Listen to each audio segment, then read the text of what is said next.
Welcome you guys to the Black Gold Solutions candidate interview.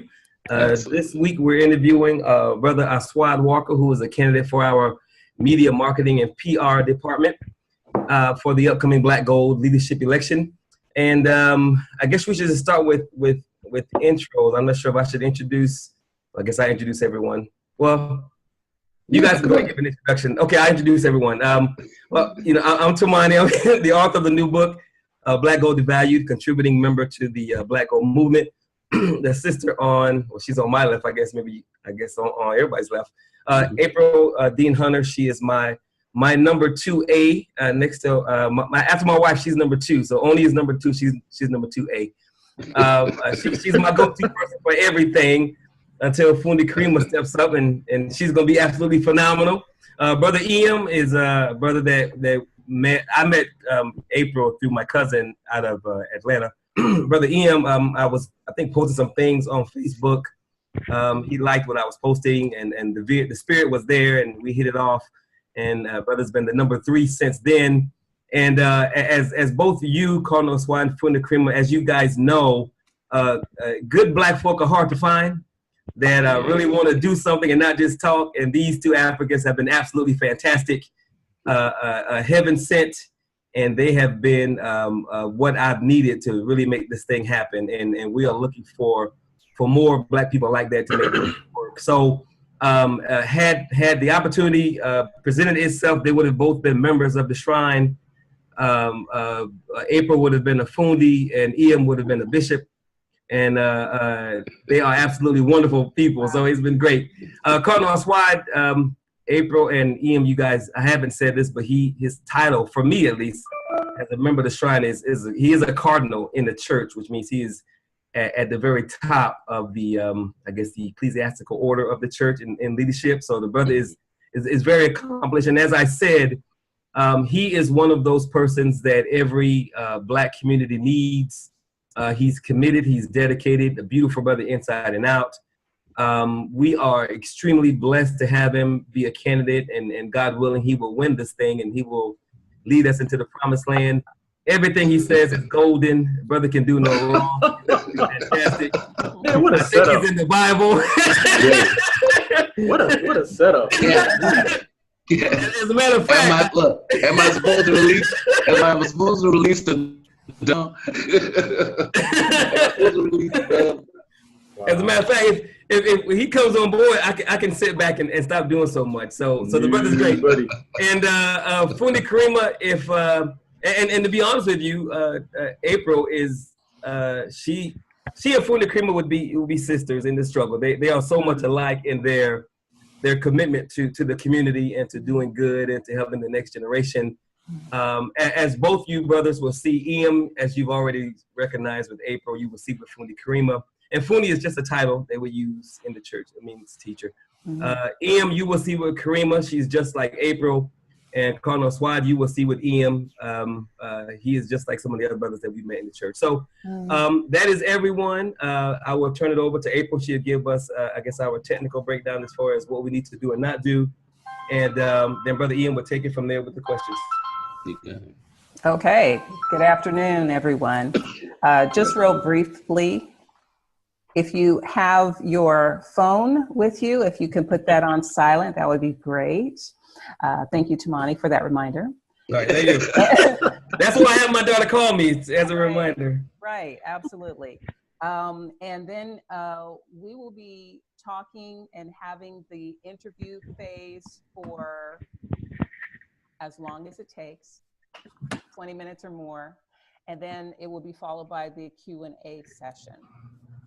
Now, if during the actual interview, if you have questions, you can enter them in the chat, and then at the end, they will be answered during the Q&A session. Okay. And if you have any other thing that you are wanting to know, again, put that in the Q&A, and then we'll address it at that time.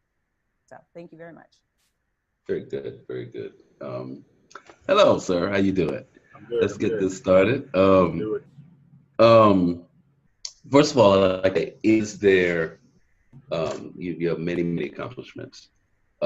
Is there anyone that you are particularly proud of and that you think particularly works and fits for this office that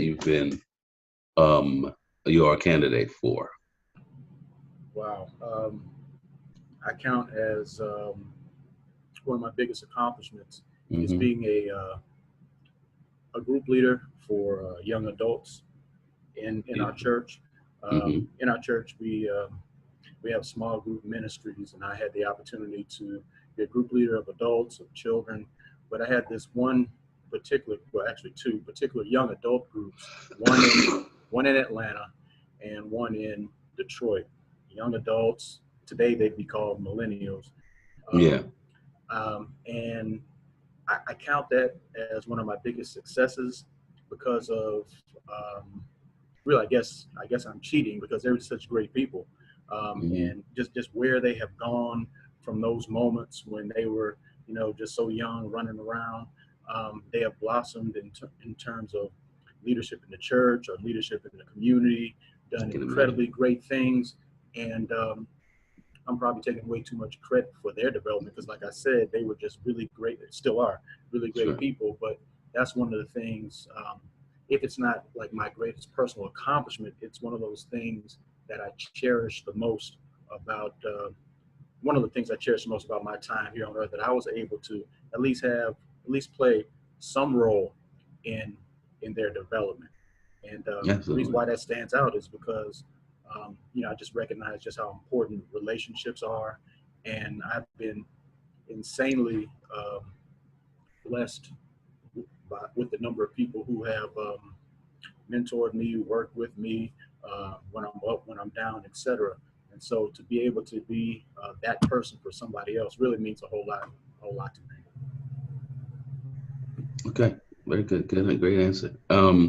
So you are a candidate for the media marketing and public relations um, as it relates to people of color on the national level for this organization specifically, but also how important, I guess I want to say, is media to us on a grand scale? Like, what is your vision for media? Where does it begin and where does it end? Well, the first part of that question, how important is it? Uh, Yes.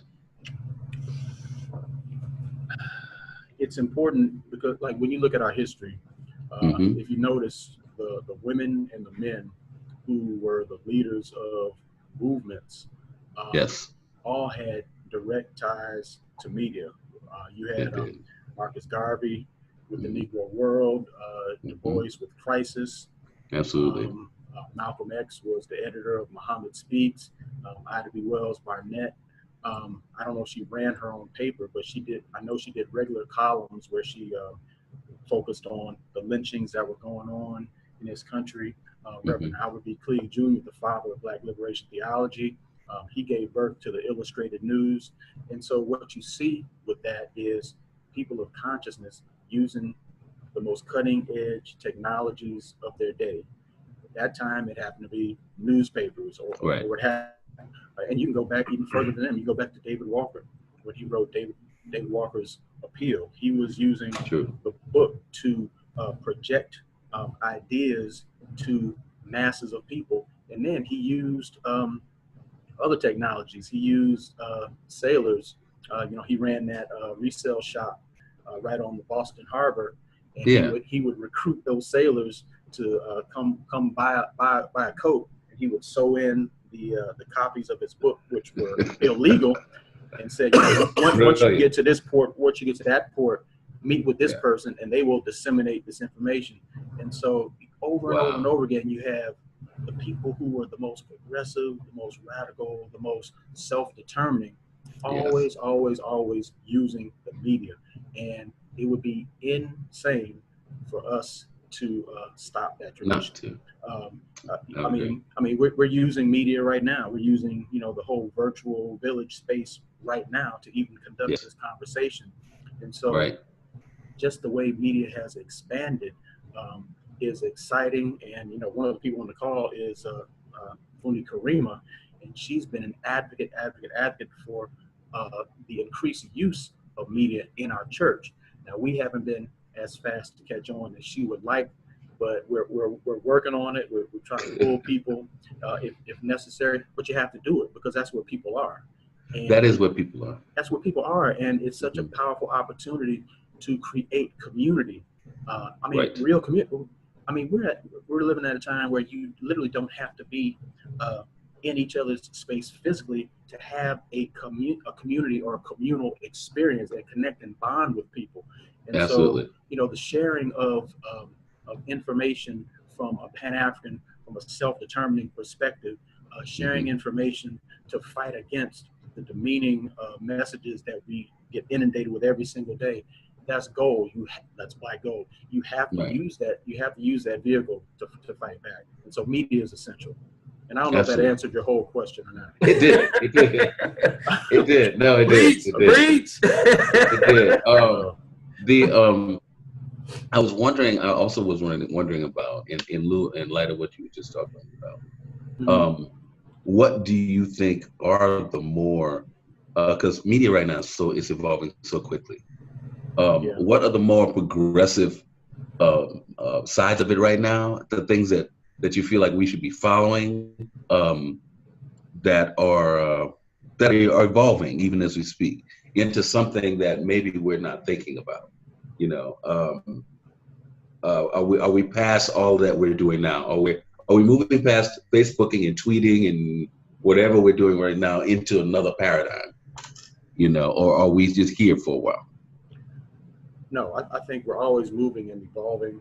And two things I'll mention. Number one, Roland Martin, who I think is an expert at using social media to project his particular messages and points of view. It's true. And he uses every means to do so. He does. I was watching. He was given a speech at some college, and you know, he just set up his Facebook Live right there. So he was not only speaking to those in the general audience, but he was speaking to all those hundreds of thousands or millions of followers that he has. Yes. So Yes. he's someone to watch. Sean King, of course, is somebody to watch. But I was watching this one video, and I don't remember the sister's name, but it was posted on Facebook because she just happened to be driving by a particular situation and just started interviewing people. And she I remember it was this guy's house was on fire. Ooh. Oh, I saw that. You know what I'm talking about? And so Ghetto. she was definitely that. But She was in the moment. But the point is, Yes, sir. she became a media outlet unto herself.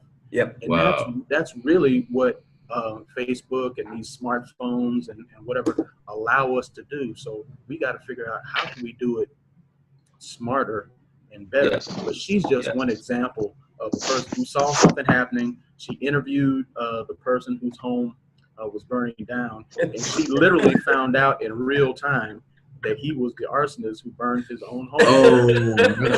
She literally got him arrested right there on the spot. I mean, it was powerful. That was awesome. It was ghetto. That It is was powerful. It's very ghetto. Oh, that is really, really powerful. What I want to say here, let's see. How do you feel that being a writer for the Defender helped you in what you do and moving forward? I think you kind of already answered that already. But your experience there gave you what? It gave me an appreciation for deadlines, for working within deadlines. I've been working with the Defender since 2006. Wow. So it gave me appreciation for that, but it's also given me an appreciation for, lifelong learning. I'm fortunate, and all of us who work at the Defender are fortunate that the CEO is somebody who is a lifelong learner, and she's always trying to innovate. And so working with her, I get to see firsthand the dynamics of being able to embrace change where necessary, but hold on to tradition and core values that you are unwilling to to move from, to shift. Absolutely. You know, you Absolutely. have those things that are yours, and you're not going to change those for anything. Yes. But in order to best meet the people where they are, if you have a paper or a website, and it's not, you know, what worked yesterday may not work today, may not work This tomorrow. is so true. So you've got to work with that dynamic balance of tradition and change, which ironically, I was just listening to Ryan Coogler, and he was talking about his movie, The Black Panther, and he said that's the lens that he used to tell the story, the dynamism between tradition and change. So Yes, that's what I he take did. from the Defender. Plus, just having the opportunity to meet and interview and talk to just some incredible people.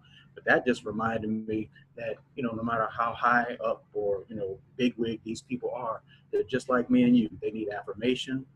Absolutely. They're about passion. They're about hard work. They're about all the same things that, you know, you and me are about. Very good. Very good. What, I have a question. What is your vision of a sustainable Black, not only culture, but driving force? I almost want to say steering force for African American people in this country. What does it look like these days? Is it just an amalgam of us? Is it or is it something that we've seen before? You know, is it one or two people steering the boat, or since this is a new paradigm, does everybody have a steering wheel? How do we set that up? How do we set that up? That's an excellent question. If I had the full answer, man, I'd be the man for real. Right, me too. Right. But the only way I can answer that is what feels right to me in terms of, you know, Black people and empowerment. Number one, I think we need community. So we need that badly. However we set that up. Yes. And I don't believe that we all need to be a part of the same community, but we Right. all need community. Number one. Yes. We absolutely. all need access to efforts of healing. Yes. Because we have all been hurt, whether you want to use the term niggerized or internalized oppression, whatever. We all carry that around with us. And so any successful building of power for our people has to deal with healing. But it's also got to deal with enlightenment, and enlightenment from the position of, like, one of my mentors, Ada Edwards, used to say all the time, don't get so smart that you start looking down on other people, so to speak, because there was a time when you didn't know what you know now. And so in terms of education, it's got to come with this heart of compassion and understanding and meeting people where they are and not looking down on them because they're not where you happen to be, because there are other people that are places where you aren't yet. So those are the, like, general elements that I think we have to have, and how that manifests in, and also institutions. We have to have institutions that we own and control, that are looking out for our own best interests. I think if we have that mix, we'll be moving in the right direction. And I have faith that we will figure it out as we go. I do too. It seems like we are beginning to really consolidate and share resources to do that finally. I mean, I see more of that than I've ever seen in my 55 years. Yeah. It's incredible. It's incredible. I agree. And so I have all hope that is occurring as we speak. For me, it's why we're having this conversation, you know, all of us together here. Right. And, you know, I think it does us all a world of good. All right, let me see, more communication. Hey, Ian, before your next question, let me just say as a reminder, as people maybe come into the interview or watching this later, let me welcome Sister Nanyamka to the interview. That's one of our sisters from the Shrine. Cool. Beautiful sister. And just as a reminder, this is the Black Gold Solutions live interview, a candidate interview with Brother Aswad Walker, who is a candidate for the media marketing PR department for the Black Gold election to take place as of right now, April 14th of this year. There you go. Go ahead, brother. Do your you thing. Got it. You got it. And that just, I was wondering why, Mr. Walker, why the particular thing you went out for. The knowledge base that you have is so wide and so relevant to so many other things. Why just media? Why didn't you choose something else too? Because you really have a very, very because every time I read your resume, I don't come away with just media. Okay. So why just media? Well, like I said earlier, so many of my heroes and sheroes worked in the media. Yeah. I've worked in the media on some level. In fact, when I'm asked the question, what do I do, or what's my dream job, or whatever, Sure. it really comes back to, I believe, we all have a mission, a purpose in our life. Mine is to wake people up to their divine worth. And Yes. so that mission in my life thus far has played itself out in different ways and in different jobs. But I see this position as allowing me to live out that passion and purpose on a different level. Being Sure. able to do that with the Defender through the articles that I write, or the perspective that I bring to the Mhm. article. Teaching in high school or teaching at the college level has allowed me to do it. The artwork that I do tries to do that. But media, Du Bois Crisis Magazine, Yeah. Garvey with the Negro World. We're Mhm. talking about the 1920s, and that paper was so powerful that he was able to garner some say over 6 million people to join the UNIA This is true. because of this technology that he was using, because Right. of this media. And another aspect of that media was the articles that Carter G. Woodson would write in each Negro World that was just explaining and sharing our history. So Mhm. media can talk about history. It can give our perspective to current events. It can guide us to the arts. Like when I was an undergraduate about 1,000 years ago, I read this article on this group I had never heard of. The name of the group was Public Enemy. And so I read the article and looking at the different titles of the song, My Uzi Weighs a Ton, and this and that. I was like, and then listening to them. And then when I heard them, here is this hip hop group, this rap group that is literally rapping about the things that I'm reading about. And it was just an affirmation. But I would have never heard of them had I not gone to that media people. Well, I'm sure I would have heard of them at some point, but I was first exposed to them through a newspaper, through media. So to me, that's one of the most powerful vehicles out there. Sure. Very good. Very good. Okay, I have a kind of a calling question right here. All right. I know the answer already. I already know the answer already. We're moving on out. Given the seemingly disinterest among millennials and Black men in religion, okay, do you think that being a religious man hurts you in any way? Does it hurt me? Does it hurt you or No. Yeah, does it hurt you? Your journey, I guess that's what they mean, I guess. The answer is yes and no. Because I think the barrier that exists comes from people's misconceptions about or overgeneralizing what a religious person or a Christian, from my perspective, a Christian person is. And when I look at the reasons why millennials, especially young brothers, are leaving the church, I say amen to all their reasons. I mean, they're turning their backs because in so many instances, the Black church is either turning a blind eye or actively supporting white supremacy. It's anti-intellectual. It doesn't want people's questions.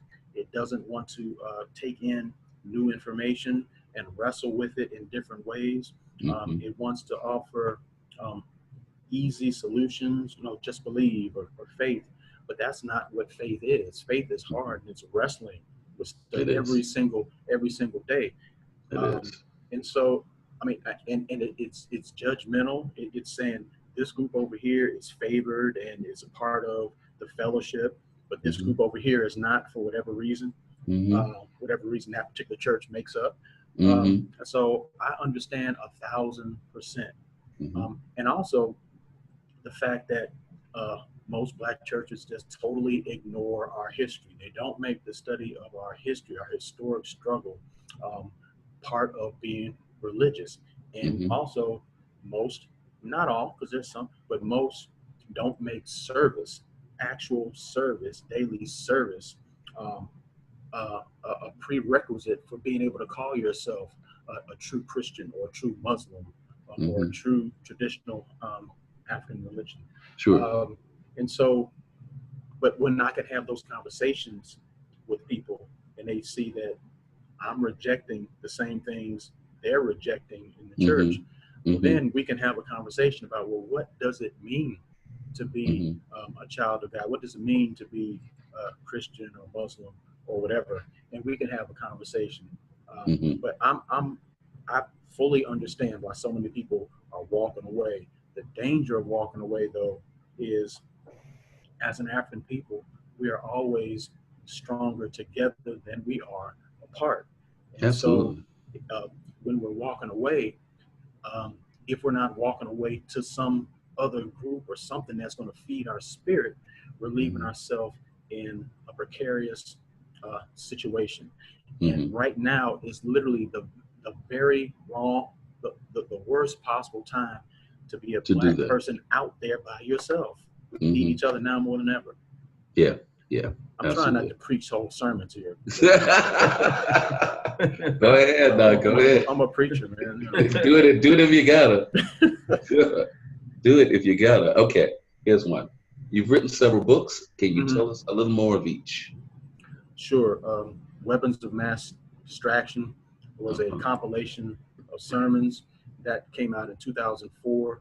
The inspiration for that was the fact that this country, we saw two presidential elections, two stolen elections. Absolutely. And at that time, the religious right was every single day making this bold, audacious claim that they spoke for all of Christendom. And I wanted to produce something that said, hell no to all that, that no, you do not speak for all of Christianity. In fact, what you're projecting as Christianity is actually the exact opposite. So that was the genesis of that book. And then there was Princes Shall Come Out of Egypt. It was a comparison of the theologies of Marcus Mosiah Garvey and the founder of the Shrine, Reverend Albert B. Cleave Jr. or Jeramogi Abebe Ajman. And it was an expansion of my honors thesis that I did at Emory. The third book was a fiction piece, The 100th Monkey, and three spiritual tales of revolution, something like that. And number one, because I like fiction, I like Afrofuturism. But the other reason is because being in the classroom, I know different people learn through different ways. Some can get it through a lecture, some can get it through listening to music, some experientially, some by watching movies or reading fiction. And so I was trying to figure out, well, how can I give the same lessons that I would in a classroom, but do it through a fictional story or stories. And so that's what gave birth to the 100th Monkey. And nice. And had the opportunity to write in other people's books as well. Sure. Very, very nice. And so the 100 Monkey is a novel or graphic novel? Yeah, it's a novel, and it's 3 stories, and they're connected, and they're Okay. moving forward. But not to bore you with the story of the 100th monkey, but it's a real phenomenon. Yeah. In the 1950s, scientists were studying this group of monkeys off the island, one of the Japanese islands, and one monkey started doing a new behavior, and then she started teaching it to others. And Oh, others to yes. others. Yes. And then at some point, That's that so knowledge transferred not to only all the to that monkeys. small, to all of them. Yes. And so scientists are like, well, how is this happening? And so they Right. just named it the 100th monkey to say, okay, at some point there's a critical mass. Right. Ideas move from mind to mind. And Yes. so, I mean, that's kind of like a intriguing thought when you're talking It about is. Black people and moving towards freedom. Yes. Because maybe we just need to get that 100th monkey on our side, and maybe we need to do it quick, because there And could maybe be a we need to negative do it 100th now. monkey out there Yeah. that takes us in the wrong direction. I think we've already run into that monkey. We've run The into a few of negative those one. monkeys. Yeah, you're right. I think we're done with those Run monkeys. into a few of them monkeys. And Well, let me ask a question, Ian. sure. Go. Let me piggyback on that 100th monkey. Cardinal, April and Ian and I were talking about some things that we are about to work on as soon as I see the movie. I'm probably the last one that hasn't seen it. I still got to see it, but I'm picking up on the groovy vibes, so I'm right there with everybody else. So let me ask you, Cardinal. Since the movie has had such a positive, powerful impact on our people, No what do you spoilers. think? What do you think about that movie, the Wakanda Forever phrase being the catalyst for the 100th monkey?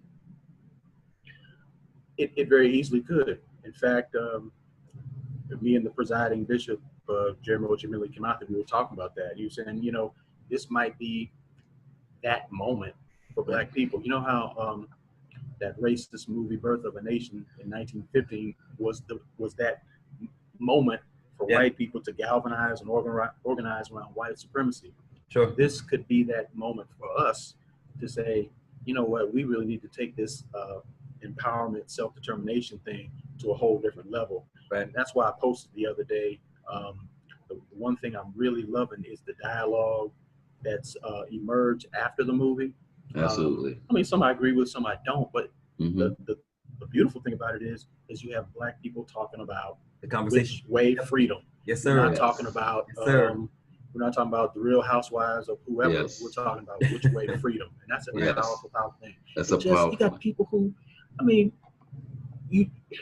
what book out there has moved people in mass to just embrace their Africanness? This This is is a true. movie that's doing it. So those Yeah. folk out there that are trying to hate on the movie, I'm like, are you living in the same world I'm living in? Thank you. This is a blessing. I was telling him I have not seen a movie fire on so many levels across the diaspora. It's not only here, it's all over the world. The diaspora is bubbling right now. Right, right.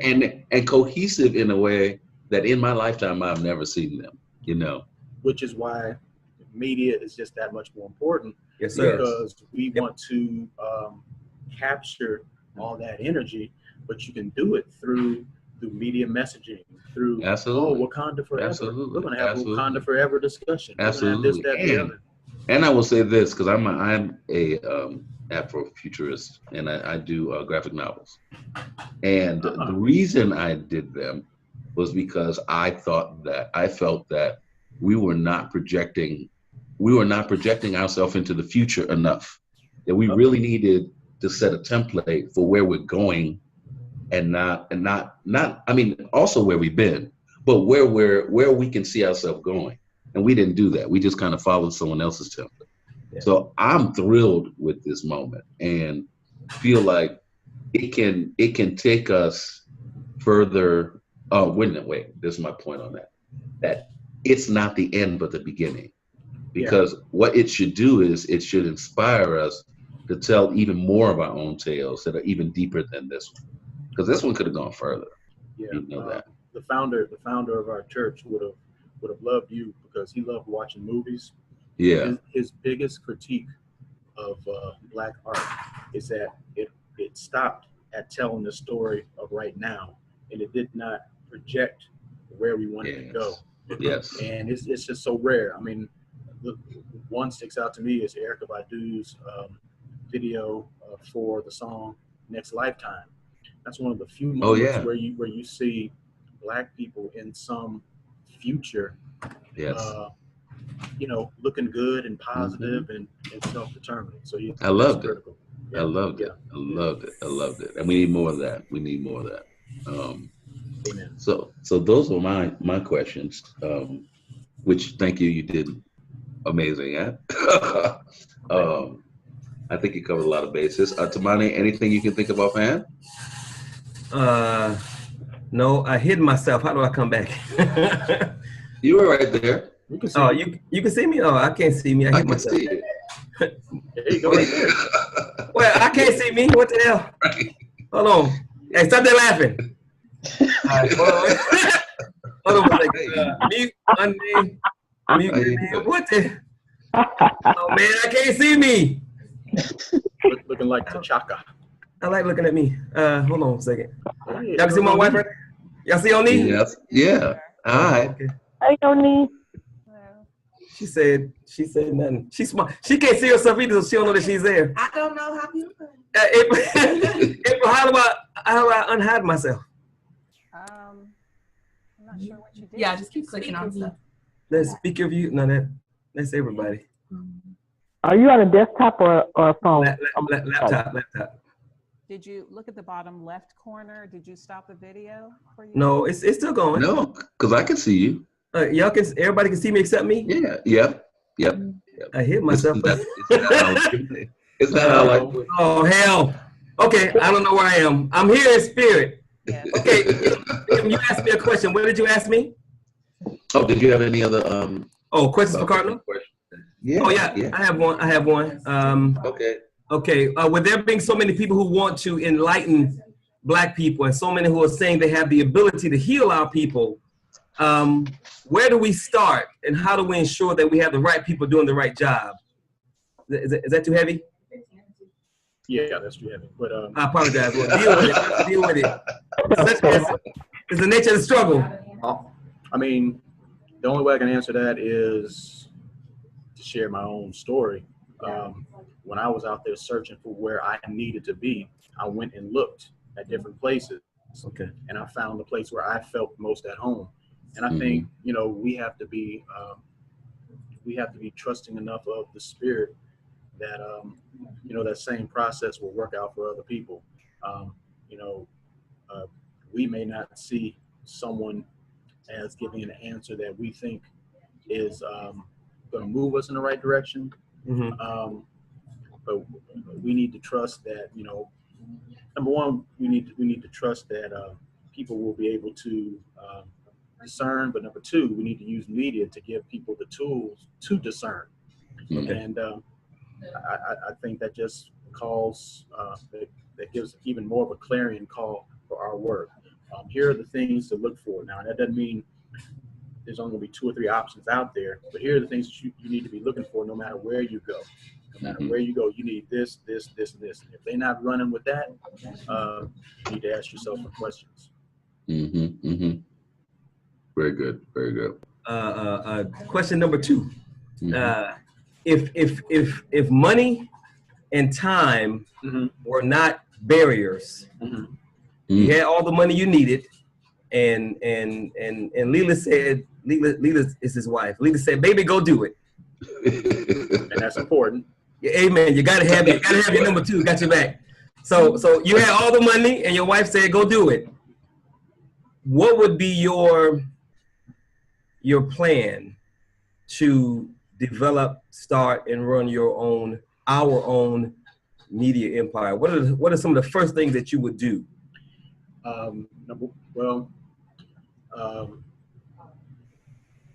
Set up partnerships with people, like-minded individuals and organizations that are already doing or at least attempting to do some of the things that we want to do with media, so that we can develop like some best practices,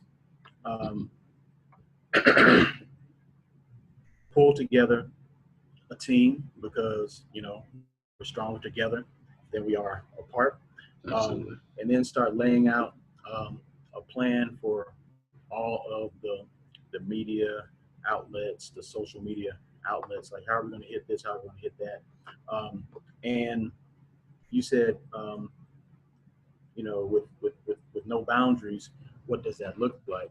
Well, what it looks like is us moving from where we are right now to a point where we have all of the technologies, all the tools, all the equipment that BBC or MSNBC or CNN or anyone else has. So that's the vision. Now, if you take our reality into account, well, we have to give credence to the idea or the notion of guerrilla marketing, or guerrilla warfare. In other words, using what you have to make the thing happen, right? So that you can move from where you are now to where you want to be. And the example that I think about is, I think it was 1988. I graduated from college and I took a road trip to Atlanta and then to the DC area to interview. And when I got to DC, I visited a friend of mine. She was interning for BET. And she took me to the BET offices. Now, this is 1988. BET is all over the place. It's big. It's huge.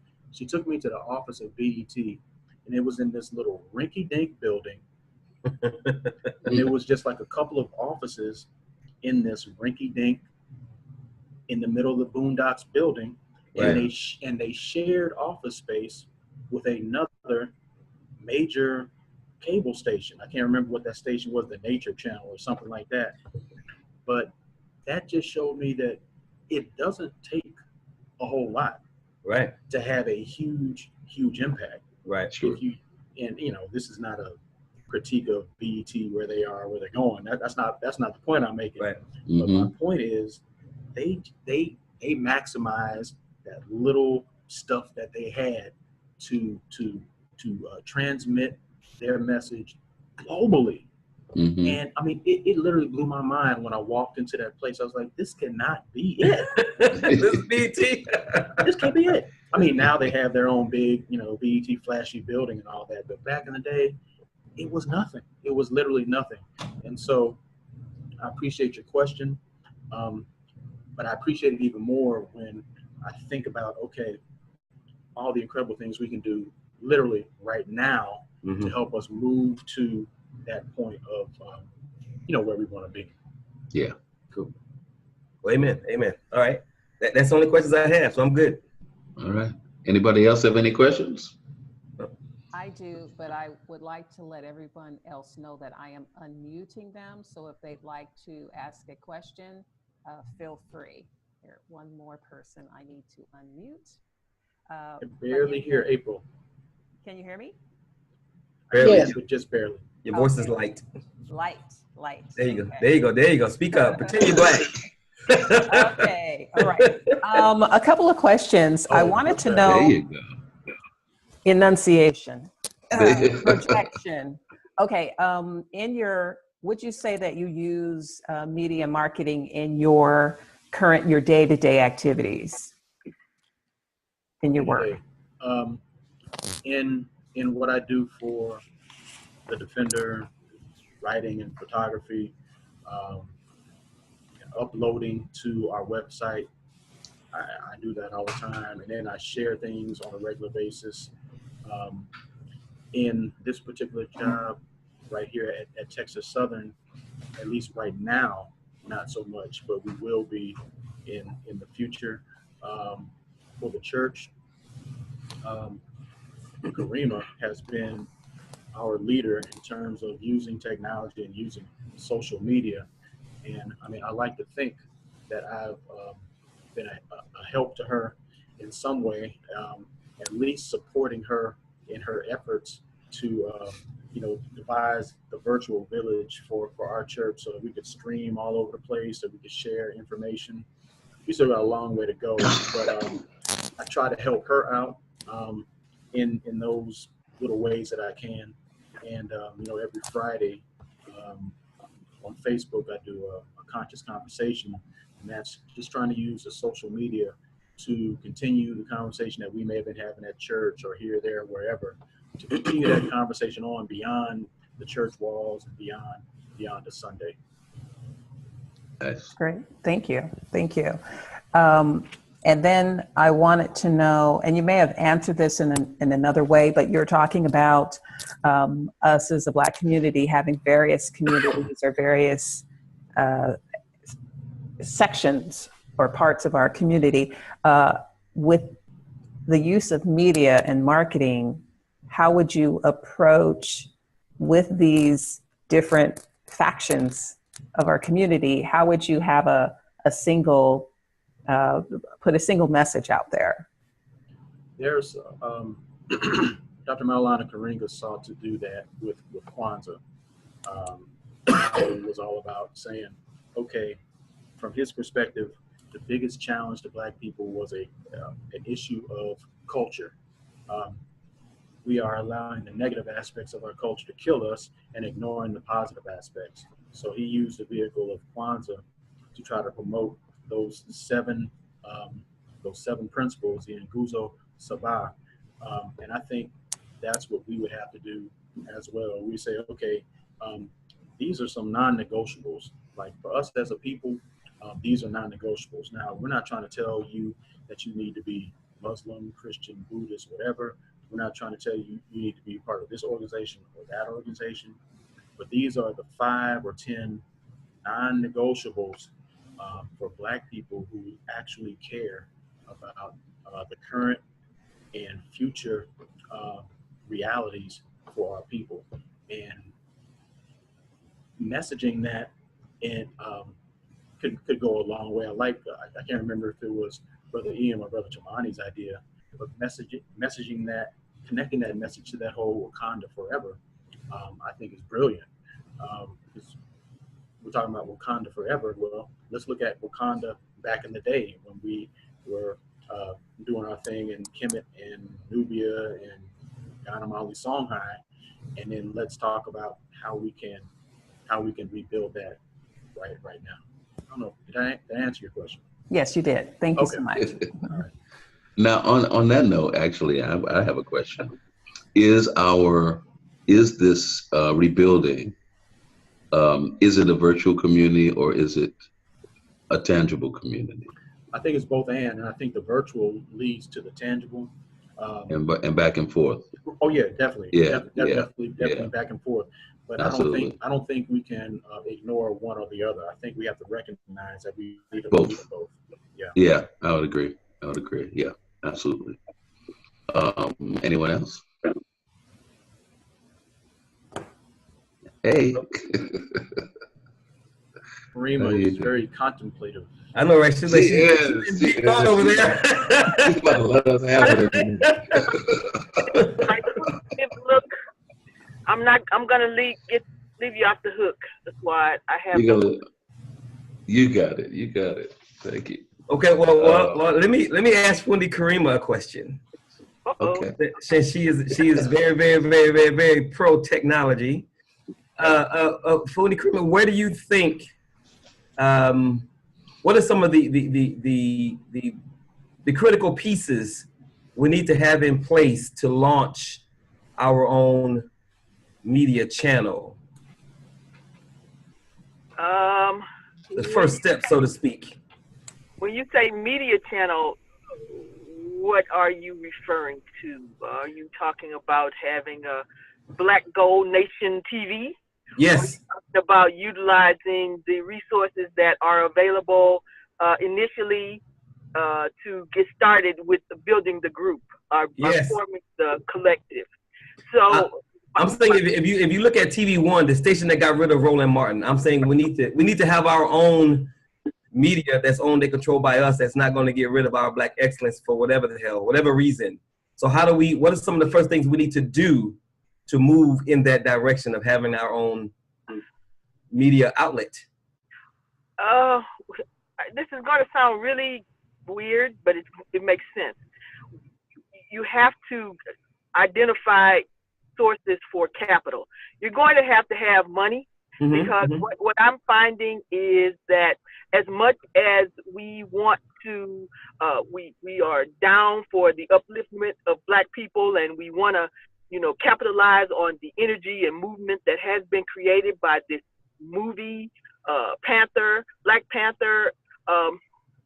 While people have the best intentions in the world, they need to eat, and people need to keep their lights on. And what you're trying to build and do, and not just you, but you, the group, what we're trying to do takes time and energy. And the time and energy that we're going to spend building, we can't be trying to keep the lights on, so to speak. It's going to require focus. And so capital is really, really key, if I might be so frank. Sure. I don't know how to say it any other way. I've been part of the Shrine for almost 30 years, and it's a purely volunteer organization for most of my time. And everything that we've done has been done on a volunteer basis. However, the world is changing, things are changing, and it's just very difficult to do anything of quality for an extended period of time with volunteers. And so you have to be able to pay people, or to some extent, maybe not fully, but you have to be able to compensate people monetarily for their time and effort. And that's the short answer. So your answer is to have a budget. Yeah, you got to have capital. I can't do the pie in the sky and say, otherwise, if you want to have your own, you got to have some money to do that. Otherwise, you start with the resources that are available to you. Okay, so Facebook has their servers, and you have video and Facebook Live, and there are pros and cons to utilizing that tool that already exists. Number one is not yours, right? So you have to be smart and strategic about the content, what you share. But the beauty of tools like Facebook and Zoom and other tools of such is that they do build community very quickly. I watched a video stream yesterday on The View where there were 3 sisters representing 3 organizations: Me Too, the Women's March, and what's the other one, Aswad? Black Lives Matter. Black Lives Matter. These sisters were on The View, and the one sister who did the Women's March was talking about how quickly she was able to mobilize hundreds of thousands of people around the world to march on the day of the inauguration. They didn't come together they didn't try to pull that off until the day after the election was completed, when Donald Trump it was determined that he was president. So they had basically 6 weeks to organize, and they organized using free social media, what's available. And so to be while we do have to have our own, that's imperative, but I think we're going to have to crawl before we walk, in my humble opinion. But when we start walking and running, we got to have some money in our pocket. Period. Amen. No doubt. Okay. Cool. Sorry, I couldn't give you a nice, sweet. No. I am so not there. I am so looking for the concrete and the real, because I don't do pie in the sky. And everything I ask for a reason, because God knows I'm taking some serious notes over here. So trust me. The next question is when we're gonna have our budget meeting. So trust me, I'm asking for a very. I guarantee you that's the next. That's what I'm asking. Okay, all right. So if no one else has any more questions for Cardinal Aswad, brother, we want to thank you. Absolutely. For taking the time. We sincerely appreciate you being willing to be a candidate for the election. And I really believe that this is something that's going to be historic. We're going to do this every 2 years, where we have another election for Black leadership around the country. And as I always say, as I always tell people, I am merely trying to take everything that I learned via the Shrine and deliver that to the national Black community. And Aswad, Nanyamka, Funikrima, you guys know. It is so unfortunate that the Black world was not privy to the leadership that we had. We had some powerful Black people come through the Shrine, male and female, just would set the world on fire. Yeah. And as I always say, we got a lot of things right, but we did make a few mistakes. And one of those mistakes is not nationalizing our leadership, because Lord have mercy, if Black people knew and could hear what we heard and who taught us and who led us, then we'd be a completely different people. So I'm trying to find those soldiers out there, and I know they exist. And I'm just trying to find them to let them know that we are building a new home. We're building a new Wakanda forever. And having brothers like you, Aswad, sisters like Sister Nanyamka, Fudi Krima, having that kind of support and leadership, like I was telling Ian in April, there's nothing stopping us but us. And as long as we understand who we are, what we are, and whose we are, and who created us, then world, watch out, because here we come. So thank you guys for taking the time. I sincerely appreciate it. Absolutely. And for those that are watching this after we've posted it, this is a Black Gold Solutions candidate interview, Colonel Aswad Walker for the Media Marketing PR Department. And on these two things, as one of my mentors always said after her radio show, which is also Colonel Aswad's mentor, Sister Ada Edwards, no one can do everything, but if everyone does something, everything will get done. And as we always would say in the Shrines of the Black Madonna, there's nothing more sacred than the liberation of Black people. So thank you guys very much. God bless, and we'll be in touch soon. Thank you.